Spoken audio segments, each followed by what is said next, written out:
요한복음 14장 1절에서 3절 하나님의 말씀을 들으십시오.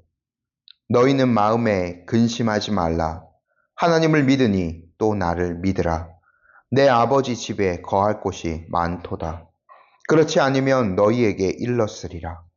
내가 너희를 위하여 거처를 예비하러 가노니 가서 너희를 위하여 거처를 예비하면 내가 다시 와서 너희를 내게로 영접하여 나 있는 곳에 너희도 있게 하리라. 아멘.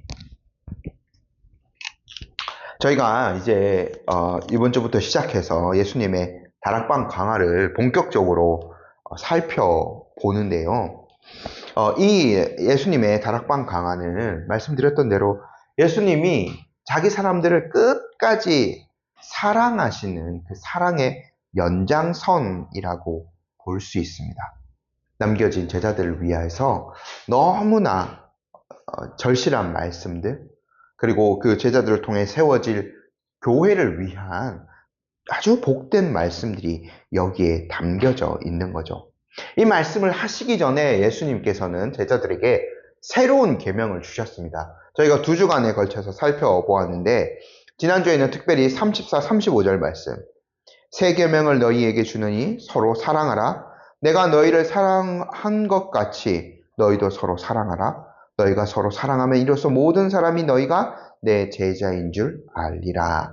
요 말씀만 따로 한번 살펴보았죠. 이 말씀은 윤리적 권고가 아니라고 설명을 드렸습니다. 예수님이 자기 목숨을 다해서 자기 백성들을 사랑해 주시지 않으셨습니까? 그 사랑을 입은 자가 내가 너희를 사랑한 것 같이 사랑해야 되는 겁니다. 그 예수님의 그 희생적인 사랑, 구속의 사랑을 입은 자가 이웃과 형제들에게 사랑을 베풀 수 있는 거죠. 그러므로 서로 사랑하라는 명령을 지키는 것은 제자됨의 가장 강력한 표지가 됩니다. 다시 이제 요 장면 속으로 조금 한번 저희가 들어가 봐서 지금 이 말씀을 듣는 제자들의 정황을 한번 살펴봅시다. 예수님이 누군가 나를 배반할 것이다, 팔아 넘길 것이다 말씀하셨죠. 가룟 유다로 이 모든 사람들이 가룟 유다 특정을 할 수는 없었습니다만 가룟 유다는 예수님에게 떡 한 조각을 받은 다음 어둠으로 나가버렸습니다. 제자들 또한 주님의 사랑을 입었죠. 발 씻음을 예수님이 해주셨어요. 그리고 그렇게 주님께서 서로 사랑하라 말씀을 주셨지만 누군가 배반할 거라는 그 무서운 공포, 그것들이 그들에게 남아 있었습니다. 근심이 있었죠. 그리고요, 베드로 같은 경우에는 어떠했나? 베드로가 주님을 부인할 것이다라는 말을 개인적으로 듣기도 하였습니다. 그들에게는 많은 근심이 또한 엄습해 있는 상태였던 거죠. 그래서요, 저희가 요 14장 그리고 15, 16장에 이어지는 이 강론의 말씀들을 총론적으로 한번 살펴보면 제자들을 근심하게 만들었던 요소들이 몇 가지 있는데, 그래서 오늘 본문에 보면 근심하지 말라라는 말로 이렇게 시작하지 않습니까? 근데 이제 그것들을 한 3가지 큰 부류로 한번 정리해 보면, 첫 번째는 주님의 부재예요. 육체적으로 이제는 예수님께서 그들과 함께 계시지 않는다고 말씀하셨기 때문에 더 이상 이제 우리의 큰 방패이고, 어떻게 보면 이제 그 당시의 문화로 생각하면 예수님의 그 당파가 있는 거죠. 그 수장을 이제 잃게 되는 거예요. 그러니까 이제 제자들은 육체로는 더 이상 주님과 함께 할 수 없다는 그 상실감 때문에 근심을 할 수밖에 없었던 거죠. 두 번째로는 이것만이 아닙니다. 단순히 예수님이 옆에 계셨기 때문에 그들이 든든했던 게 아니라 주님이 어떤 사역을 하셨나요? 하나님 나라의 복음을 전했어요. 그러니까 하나님만이 하실 수 있는 사역을 하셨거든요. 말씀을 가르쳐 주시고 능력을 행하시고 함으로 말미암아 하나님의 그 모든 능력들을 이 땅 가운데 펼쳐 보여주셨는데 이것들이 제자들에게 많은 감화가 되었어요. 그들이 영적으로 주님으로부터 큰 힘을 얻었던 거죠. 하지만 근데 이제는 그 모든 것들을 얻을 수 없게 될 거라는 그 두려움이 있었어요. 그리고 세 번째는 그들이 이제는 비유를 하자면 지붕이 없는 집 가운데 살아야 되는 것과 마찬가지거든요. 어떤 그 어려움들, 박해들 있을 때 지금 요한복음에 특별히 예수님이 정말 어떤 면에서는 투사처럼 여겨지기도 해요. 바리새인들, 예수님을 대적하는 유대인이라고 표기된 사람들과 예수님이 격렬한 논쟁을 벌이셨죠. 거기에서 보호받은 사람들이 누구예요? 제자들이에요. 근데 제자들은 이제 지붕이 없는 지처럼 비바람 이런 것들을 다 자기들이 맞아야 되는 거예요. 그 박해를 이제는 자기들이 받아야 되는 거예요. 저희가 사도행전을 먼저 몇 년 전에 살펴봤습니다만 제자들이 얼마나 극렬한 박해를 받았습니까? 이제는 그것들을 자기들이 이제 받아야 된다라는 그 두려움이 있었던 거예요.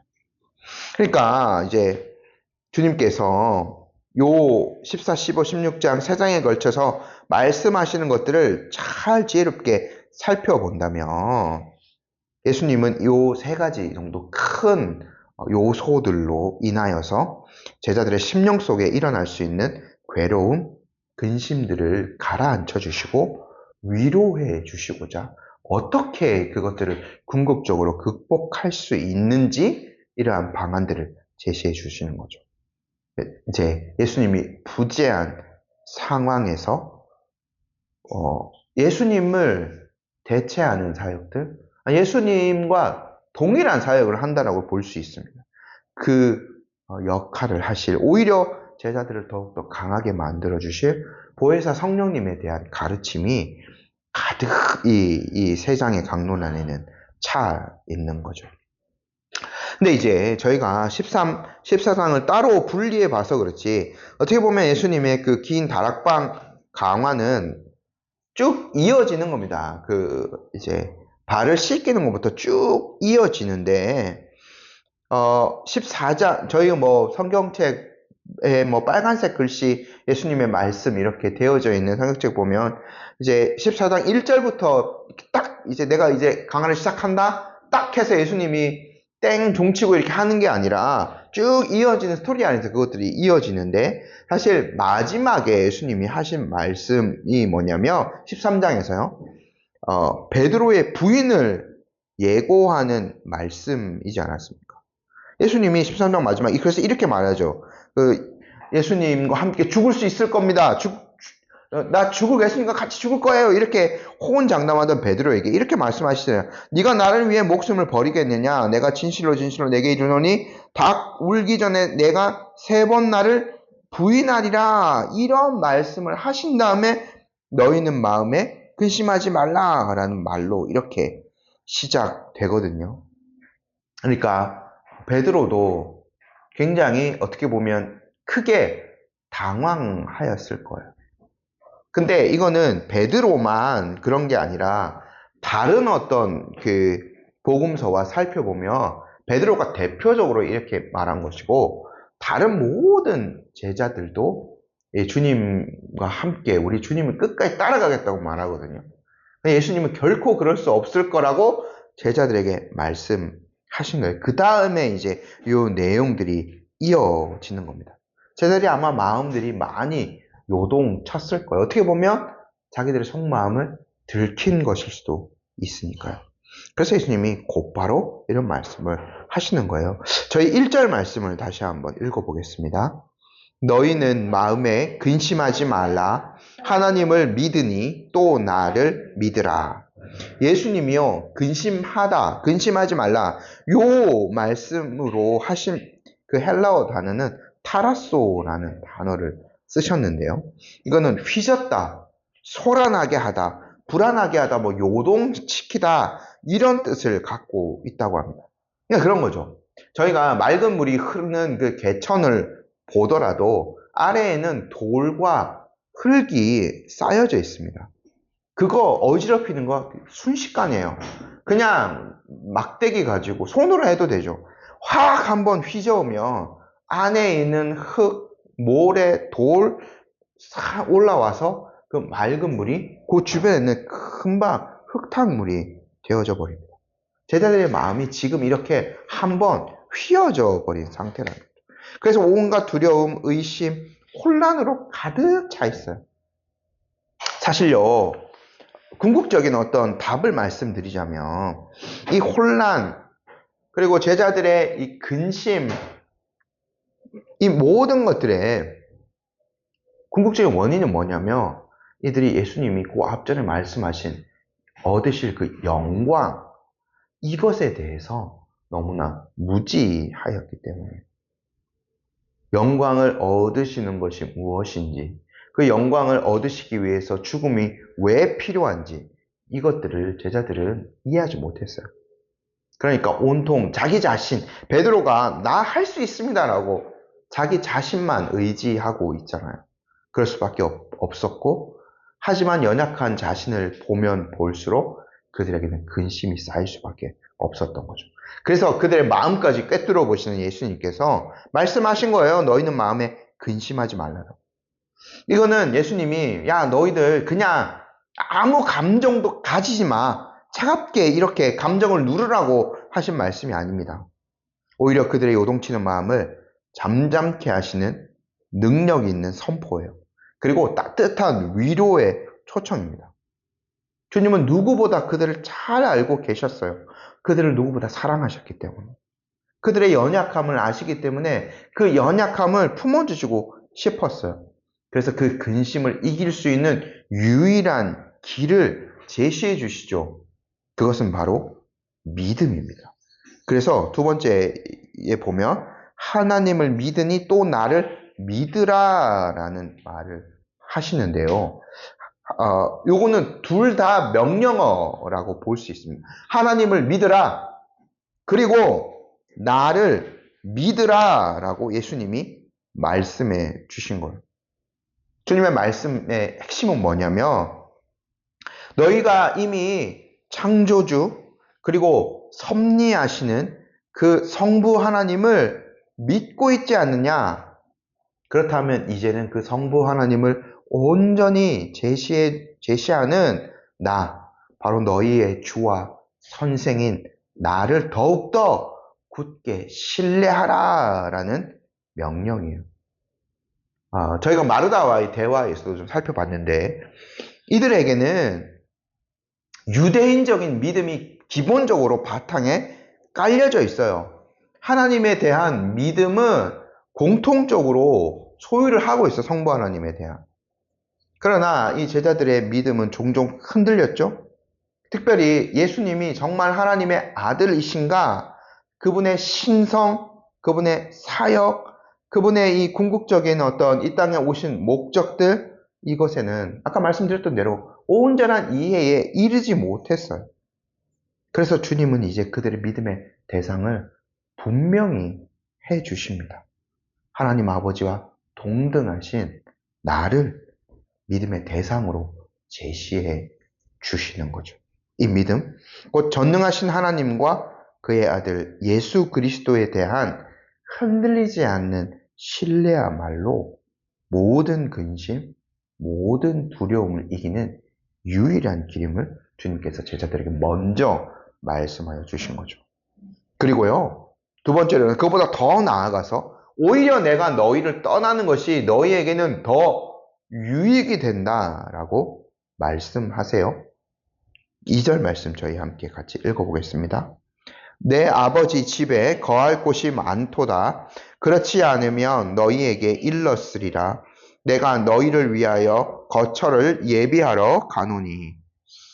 예수님께서는요, 이제 거처를 예비하러 세상을 떠나서 아버지의 집으로 가실 것이다 라고 말씀해 주세요.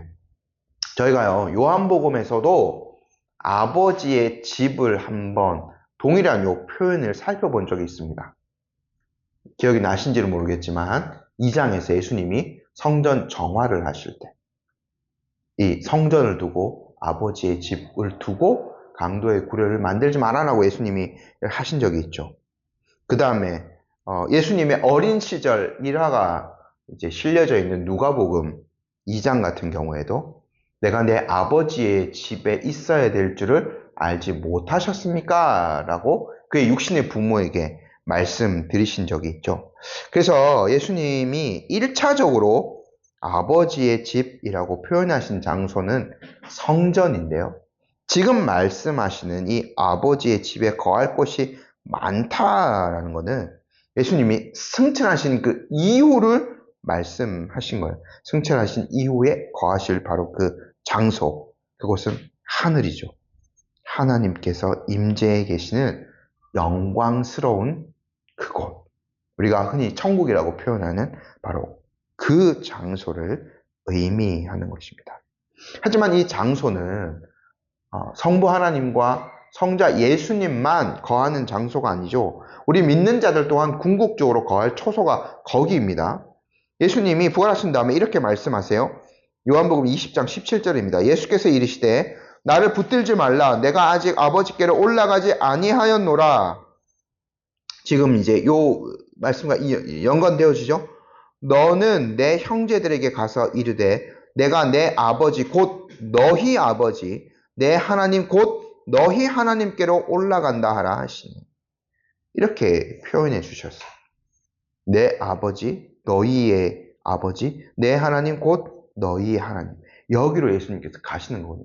동일하게 자신의 백성들을 그곳으로 불러 들이시는 거죠. 그래서 그곳은 제시라엘 주교는 매우 감미롭고 감동적인 장소라고 설명해요. 왜냐하면 우리가 예수님 덕분에 하나님의 자녀가 되었고 그 공로 때문에, 우리 자신의 신분 때문에 그곳에서 영원히 사랑을 받으며 거할 수 있기 때문에. 예수님은 뭐라고 말씀하세요? 내 아버지 집에 거할 곳이 많다라고 말씀해 주세요. 그 거처는요, 일시적인 장소가 아닙니다. 저희가 뭐 여행을 다녀온 적도 있지만 좋은데, 나름 이제 좋은 데서 지냈죠. 수영장도 있고 뭐도 있고 이렇게 식사도 그냥 할 수 있고 뭐 그런 장소에 머물렀지만 그곳은 우리의 집은 아니에요. 한 3, 4일 정도, 고작 한 3, 4일 정도 우리가 돈을 지불한 대로 거기에 머물다가 다시 우리는 집으로 돌아와야만 해요. 영원히 거할 것은 아니죠. 예수님의 이 말씀은 세상이 우리가 영원히 거할 처소가 아니라고 말씀하신 거예요. 예수님이 말씀하실 거할 곳은 영구적인 거처예요. 지속적인 머무름의 장소. 우리가 예수님을 통하여서 그 하나님이 주시는 영원한 생명을 누리는데, 그 영원한 생명을 누리게 될 그 장소를 지칭하시는 거죠. 여기에서 그냥 한 가지만 제가 짚고 넘어갈 게 있는데요. 이상하게 이곳을 설명하는 분도 계세요. 제가 어제 이제 이단 연구학회에 갔다 왔는데 신비주의적인 그런 것들을 좀 다뤘는데, 어떤 사람들은 자기가 진짜 천국에 갔다 왔다, 환상을 자주 본다, 이렇게 얘기하는 사람도 있습니다.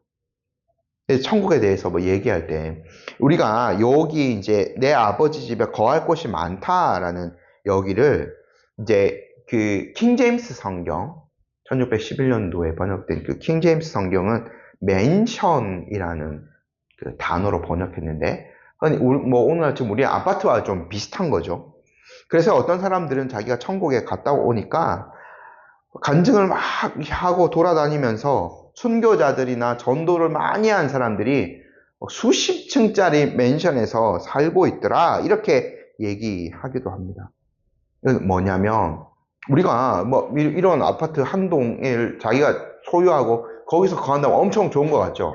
그 영광스러운 그 장소를 우리의 육적인 기준에 맞춰버린 거. 이게 굉장히 잘못된 가르침이거든요. 그곳이 중요한 것은 거기에 주님이 계시고 그곳은 주님이 예비하신 거처 때문에 그 장소가 귀하고 우리에겐 소중한 것. 그 장소는 모든 믿는 자들, 약한 자들이나 강한 자들이나 작은 자들이나 큰 자들이나 모두를 위하여 충분하고 남는 공간이 있어요. 우리가 이제 그렇게 육적으로 생각할 필요는 없는 거죠. 그거를 추구하는 것이 아니라 그 장소를 예비하신 주님을 계속 우리 추구해야 되는 거죠.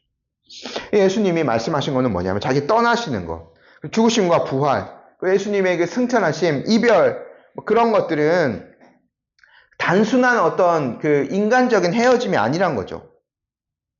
자기의 제자들을 위한 영구한 처소를 마련하기 위한 예수님의 적극적인 사역입니다. 그래서 예수님의 떠나심 그 자체, 십자가와 또 부활을 통한 그 여정은 제자들을 위한 처소를 예비하는 전 과정이라고 볼 수 있습니다. 주님께서는 십자가에서 우리의 모든 죄값을 치러주셨죠. 부활하심으로 죽음의 권세를 깨뜨리셨습니다. 그리고 승천하셔서 가장 높이 올려지셔서 하늘 지성소에서 우리의 대제사장으로서 그곳에 가신 겁니다. 우리보다 앞서 가신 자이죠. 하늘의 영광스러운 처소에서 우리의 자리를 확보하시고 지금도 하나님 우편에서 우리를 위해 중보하고 계십니다. 이처럼 예수님께서 마련하시는 그 장소, 예수님이 계신 그 하늘은 예비된 백성, 택한 백성들을 위한 장소입니다. 그리고요, 예수님은 그 처소에서 우리를 인도하실 궁극적인 계획을 말씀해 주시는데 3절 말씀 저희 함께 읽어보겠습니다. 가서 너희를 위하여 거처를 예비하며 내가 다시 와서 너희를 내게로 영접하여 나 있는 곳에 너희도 있게 하리라. 주님께서 처소를 예비하시는 것 분명한 사실이에요. 그 예비가 끝나면 반드시 성취될 약속이 뒤따라옵니다. 그 약속은 주님께서 다시 오신다는 것. 그래서 제자들을 영접하실 것이라는 것입니다. 1차적으로 예수님이 다시 온다라고 말씀하신 것은 예수님의 영광스러운 재림을 지칭하는 거예요. 주님의 재림이 분명히 있을 거예요.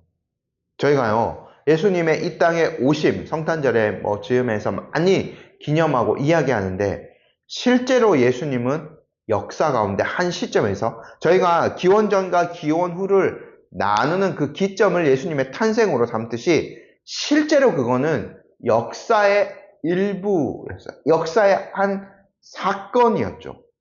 실제로 주님은 예언하신 바로 그 도시 베들레헴 가장 초라한 동물들이 머무는 그 헛강 같은 곳에서 태어나셨어요. 역사적인 사실이죠. 예수님이 다시 올 것이다 라고 예언하신 이 말씀도 역사의 한 사건, 어떻게 보면 인간 역사의 마지막 사건이죠. 그것이 반드시 이루어질 것입니다.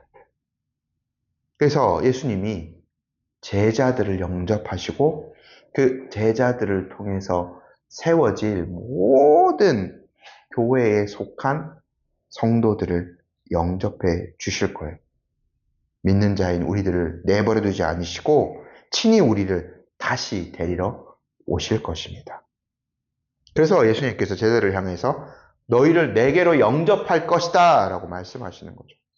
이 영접한다는 것은 매우 개인적인 표현입니다. 매우 친밀한 그런 어떤 의미를 담고 있는 거죠. 마치 신랑이 신부를 맞이하는 것과 같습니다. 주님께서는 우리를 단순한 손님이 오면 온갖 격식을 차리고 거추장스럽죠. 그렇게 맞이하는 것이 아니라 당신을 사랑하는 가족으로서 당신의 신부처럼 맞이하여서 당신 곁으로 영접하실 것입니다. 그 최종 목적이 뭐예요? 3장 마지막에 보면 나 있는 곳에 너희도 있게 할 것이다. 이것이 주님께서 우리를 향해 보여주신 사랑의 절정입니다. 그리고 성도들이 붙잡아야 될 장구한 소망이죠. 제가 다시 어제 신비주의 그걸 듣고 와서 그렇지만 어떤 사람들은 여기를 또 육적으로 너무 육적으로 표현해요. 거기에는 황금길이 깔려져 있고 온갖 보석들이 있고 막 천국에 대해서 그렇게 얘기하는 사람들이 있어요. 근데 거기를 한번 생각해 보십시오. 주님이 예배하신 이 처소를 한번 생각해 보십시오. 저희가요, 예수님이 밭을 팔아서 보화를 산 그 사람의 이야기, 이렇게 비유로 이야기를 말씀해 주셨듯이 가장 소중한 것이 있으면 나머지 것들은 굉장히 상대적으로 부차적이 되는 겁니다. 천국의 황금길, 천국의 보석들, 그건 천국의 영광스러운 것들을 보여주기 위한 비유적인 장치들인데요. 가장 소중한 주님이 거기 계세요. 거기 주인으로 계세요. 그리고 우리를 그곳에 동일한 그 영광을 입은 자로서 초대해 주세요. 가장 영광스럽고 가장 소중한 것이 거기에 있는데 나머지 부차적인 것들에 우리의 눈이 가지 않을 것입니다. 그곳이 영광스러운 것은 바로 우리 주 예수 그리스도께서 그곳에 계시고 우리가 그분과 함께 영원히 거기에서 안식을 누릴 것이기 때문에 그러해요. 그래서 바울도요, 데살로니가 전서에서 그리하여 우리가 항상 주와 함께 있으리라 라고 이 소망을 노래했죠. 주님과 우리가 얼굴을 맞대고 그분의 음성을 직접 듣고 그분의 영광 가운데서 영원히 교제하는 것, 이것이 우리가 바라고 사모하는 천국의 본질인 거죠. 그것을 예비하시고 그것을 주시기 위하여서 친히 예수님은 다시 오실 것입니다. 오늘은 결론에서 제가 한 글을 좀 읽어 드리겠습니다.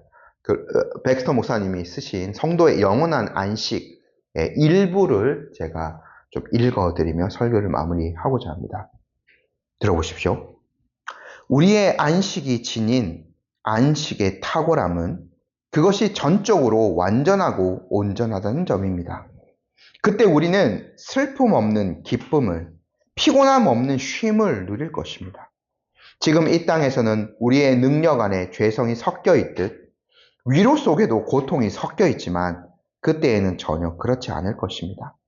그 안식의 항구에는 이제 우리를 이리저리 뒤흔드는 파도가 전혀 없습니다. 지금 우리는 한순간 천국 문 앞에 있는 듯 하다가도 다음 순간 지옥만큼이나 깊은 낙심에 빠지곤 합니다. 우리는 하나님의 섭리 가운데 일어나는 변화들에 놀랍니다. 같은 형편이 이틀 이상 계속되는 일이 드뭅니다.